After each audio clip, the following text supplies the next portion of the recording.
Bom, meu nome é Celso, sou médico,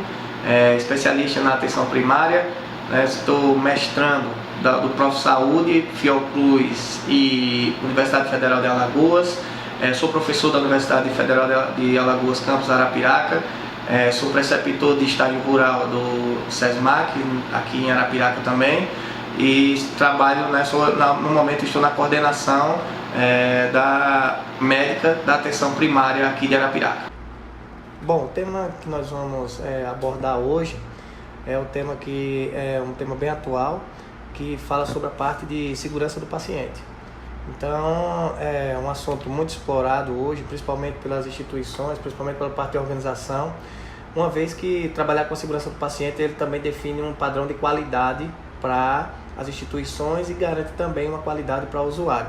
Então, na nossa definição de segurança do paciente, a Organização Mundial de Saúde define como redução máxima do risco do dano. Isso significa diminuir os incidentes que possam acontecer. E o incidente é um evento ou circunstância que poderia ter resultado ou resultou em um dano desnecessário ao paciente, uma coisa que poderia ser evitada.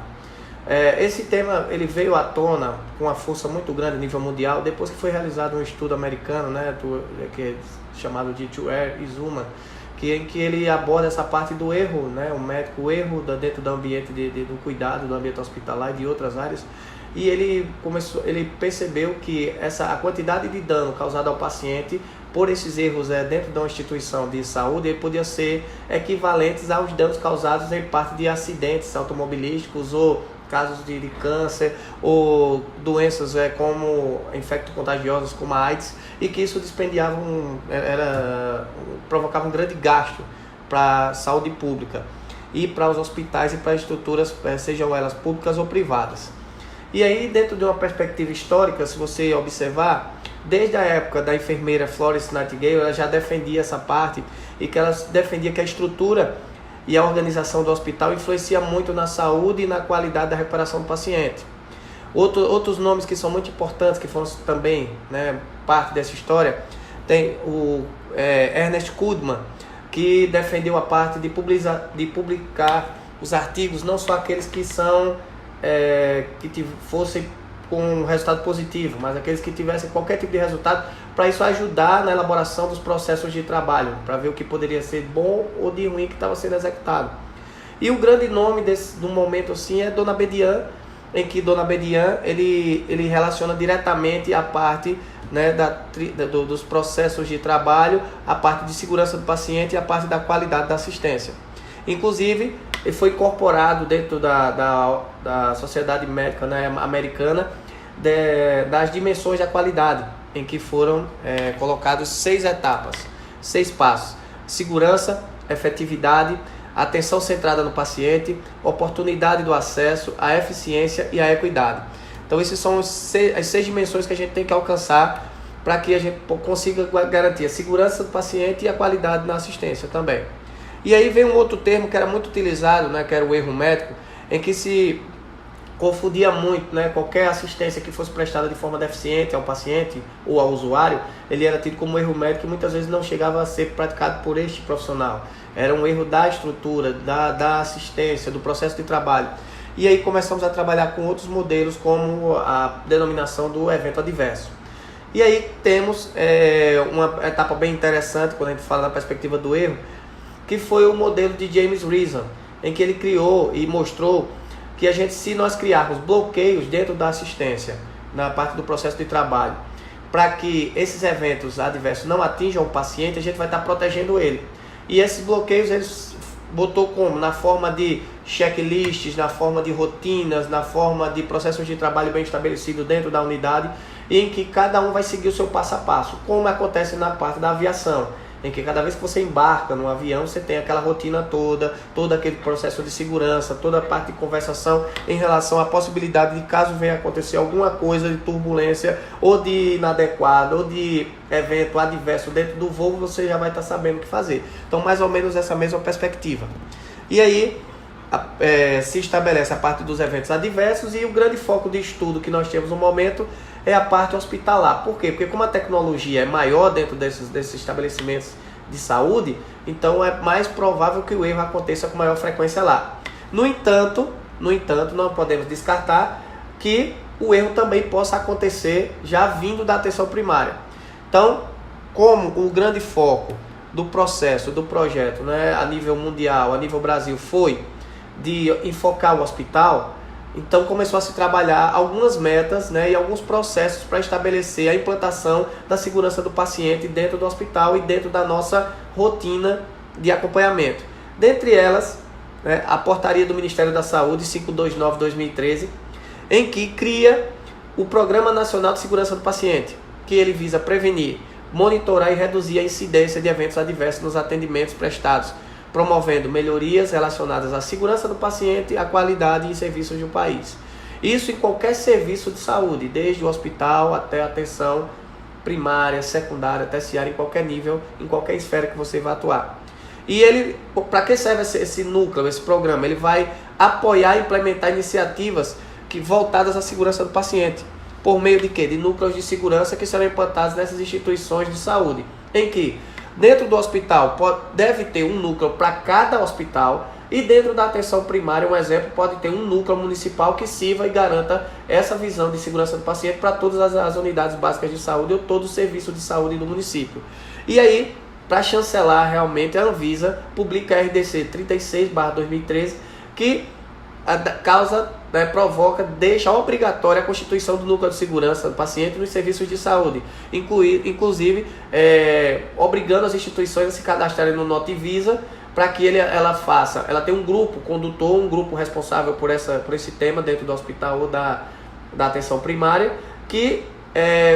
faça a parte que ela promova a parte de dimensionamento dos eventos adversos que venham a acontecer, ela notifica esses eventos adversos e promova estratégias que venham a minimizar esses eventos adversos dentro da estrutura de saúde daquela região, ou daquele hospital, ou do município, ou seja, que se discuta, comece a se provocar discussão dentro da estrutura, dentro da parte funcional, sobre a segurança do paciente. E com isso, comece também a se cultivar, né, a se provocar a formação da cultura de segurança dentro dos profissionais que trabalham na área da saúde. Então isso é importante. E aí, para o Brasil, né, foi estabelecido 6 metas, que foram: identificação correta do paciente, melhorar a comunicação entre profissionais de saúde e entre os usuários, melhorar a segurança na prescrição, uso e na administração de medicamentos, assegurar a cirurgia em local de intervenção, procedimento e pacientes corretos, higienizar as mãos para evitar infecções, reduzir o risco de quedas e úlceras por pressão. Então essas foram as 6 metas que trabalham principalmente a nível hospitalar. E para que você consiga promover alcançar essas metas dentro da sua instituição, se utiliza uma série de ferramentas que você pode usar dentro da própria estrutura organizacional do seu serviço, como por exemplo, o núcleo de segurança do paciente, ele pode estar diretamente relacionado ao núcleo, né, de educação permanente, ao núcleo de regulação, a gestão do hospital, a gestão de clínicas, e aí esses núcleos se conversando construirão a cultura de segurança, construirão os passos e as etapas e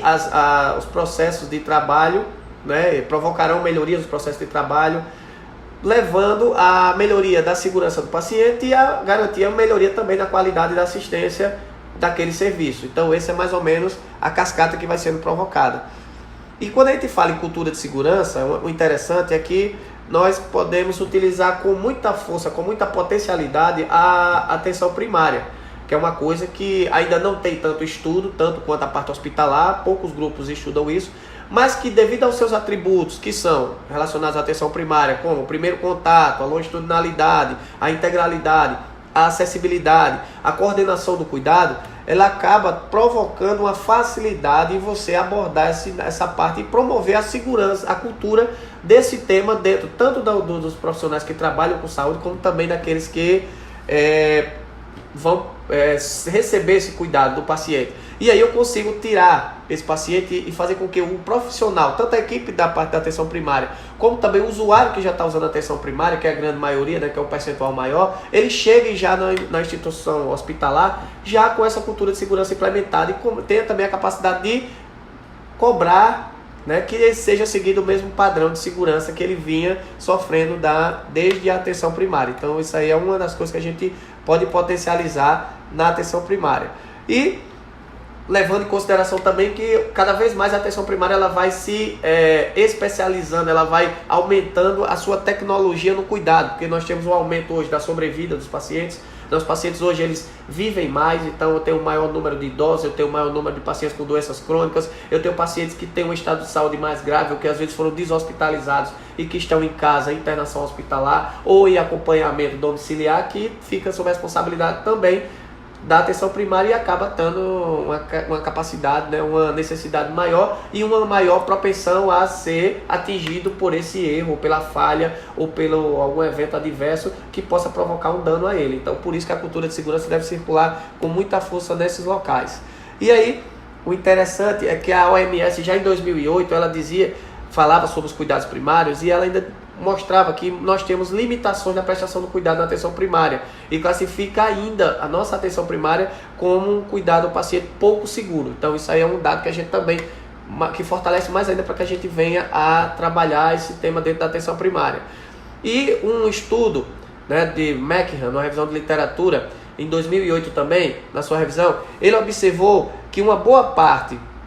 dos erros dos eventos adversos que nós temos dentro da atenção primária estão relacionados com a organização do serviço e com a falha na comunicação, tanto entre os profissionais que trabalham dentro da atenção primária, como também entre os profissionais e a população, o usuário que utiliza aquela unidade básica de saúde e tem essa dificuldade. Então, um processo que não vai envolver um custo, apenas uma melhoria do processo de trabalho, de organização, de formatação, de organização de reuniões dentro da unidade, pode mudar a realidade e garantir uma melhoria na segurança do paciente em até 56%, como ele demonstra, né, no seu estudo. Então isso aí é uma coisa bem interessante. Então na nossa unidade de saúde, nós começamos a trabalhar assim como no hospital, com algumas metas que nós identificamos como processos que são mais falhos e provocam um problema, um transtorno maior, tanto para o usuário quanto também para a equipe que está trabalhando com aquilo ali. Foram elas: demanda espontânea e de urgência, a identificação do paciente e o registro de trânsito desses prontuários dentro da unidade básica de saúde, a comunicação efetiva também, a higiene das mãos e o controle de infecção e a medicação segura. Então essas foram as metas que nós estabelecemos e nós começamos a desenvolver estratégias para cada tema desse, tentando resolver esse problema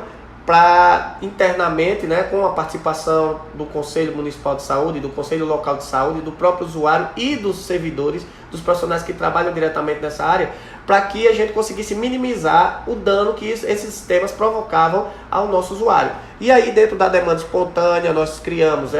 um fluxograma de funcionamento do hospital, adotamos a classificação de risco para todos os pacientes que procuram a unidade nessa situação de demanda espontânea ou urgência. Nós utilizamos uma ficha de preenchimento para que o paciente que fosse ser atendido nessa situação fosse preenchido e que desse uma segurança maior, que a gente poderia classificar e evitar que esse paciente voltasse para casa sem ter o atendimento quando ele necessitasse, ou programar o atendimento dele no momento em que pudesse ser acessível para toda a estrutura da unidade, ou seja, programar aquele atendimento e não deixar ele voltar para casa sem uma resposta, sem satisfazer a necessidade dele. Isso foi uma das estratégias. A identificação do paciente, nós adotamos como processo de trabalho até com os agentes comunitários, com as pessoas que trabalhavam na parte de fichário, na parte de prontuários, para que eles exigissem um documento para fazer a ficha, para que o nome fosse escrito corretamente, preenchimento de todos os campos que tinha na ficha de identificação, promover uma ficha de trânsito dentro da unidade básica de saúde, para que se controlasse o movimento desses prontuários, enquanto a gente não está trabalhando em algumas unidades com prontuário eletrônico. Então isso já poderia diminuir e provocou uma diminuição da perda, do extravio de prontuários dentro da unidade. A comunicação efetiva, que nós colocássemos à disposição do usuário toda a grade de processos e procedimentos e que a unidade básica oferece para o usuário. Um score, né, um calendário, um cronograma do atendimento de cada profissional, como deve ser a marcação, o agendamento, o que ele deve fazer, como ele deve proceder para marcar uma consulta, para ter um atendimento, para trocar um curativo, ou seja, que parte ele deve procurar, quais os horários estabelecidos, organizar o fluxo de trabalho de cada profissional, demandando horários pertinentes para que ele consiga executar as coisas de uma forma precisa, sem ter correria, sem aumentar a chance do erro, que é outro problema também que propicia muito a falha, né? O evento adverso é quando você tem uma carga de trabalho muito grande que provoca uma confusão com aquele profissional, em que ele tem que fazer várias coisas ao mesmo tempo. Por exemplo, técnico de enfermagem que tem que fazer pré-consulta, curativo, vacina, ou seja, uma série de atividades que ele tem que fazer aquilo ali, se não estiver bem programado, pode provocar um problema, um evento adverso no paciente que venha a procurar a unidade naquele momento que tem um tumulto maior, né? Principalmente no início do atendimento, da manhã e da tarde. Uma comunicação efetiva usando comunicação interna, né, por escrito, com formulário estabelecido em 2 cópias, em que cada solicitante dessa comunicação ele fique com a via para poder provocar ou mostrar que foi feita aquela comunicação. Na lavagem das mãos, né, na higienização das mãos e controle de infecção, potencializar, cobrar, conversar sobre esse tema com todos os profissionais que trabalham na área, em cada local que tem um atendimento, ter também não só o material necessário, como a água, o sabão, o álcool gel, a pia, a água, mas também plaquetazinhas demonstrando como deve ser feita a lavagem das mãos e quando eu uso essa lavagem das mãos. A parte de medicação segura, o treinamento, a capacitação contínua com as pessoas que estão hoje trabalhando nas nossas farmácias básicas das unidades, para que eles entendam que para que ele entregue e dispense uma medicação, ele tem que checar a validade da medicação, checar se o usuário é aquele mesmo que está na receita, se a receita é legível, se ele consegue entender e ler o que é que está escrito ali, que remédio é, como se toma, se o carimbo do médico é aceitável, se tem o CRM, se tem data adequada para ser entregue aquele medicamento. Então tudo isso são coisas que a gente começou a trabalhar dentro da unidade, dentro com os nossos profissionais e também envolvendo os usuários, e começou a dar um resultado muito legal, muito bom. Uma outra coisa também que melhorou muito foi ouvir o nosso usuário. Então o que a gente criou? Uma ficha de avaliação em que eles colocam como eles estão enxergando ou sendo atendidos na nossa unidade, e esse material ele é avaliado e volta como uma potencialização de uma educação permanente ou de um modelo de discussão dentro da nossa própria equipe. E aí isso aí vai provocando um processo de melhoria contínua, né? Nunca tá bom, sempre a gente tem que melhorar, e isso é bem legal porque o próprio usuário está conduzindo isso aí. E isso vai sendo bem interessante porque dá uma melhoria muito grande na qualidade da assistência com um custo muito baixo, porque praticamente o que a gente gasta é comunicação verbal, reunião, tempo, papel e boa vontade dos colegas. Que eu acho que isso não é problema desde que você sensibilize toda a equipe, porque todo mundo que trabalha na saúde quer sim prestar uma boa assistência. Então eu acho que esse é um tema assim, que é muito bom, muito amplo. Eu até provoco vocês que discutam isso aí nas suas unidades, quem trabalhar tanto em hospital como também na unidade básica de saúde, puxa esse tema para a sua equipe e implante isso nas suas unidades, que tem uma resposta excelente, e vocês vão notar a diferença que vocês vão sentir quando estiverem acompanhando os resultados que virão após essas implantações. Então é bem interessante, e aqui eu fico grato a essa oportunidade, e qualquer dúvida disponível para tirar dúvidas com vocês.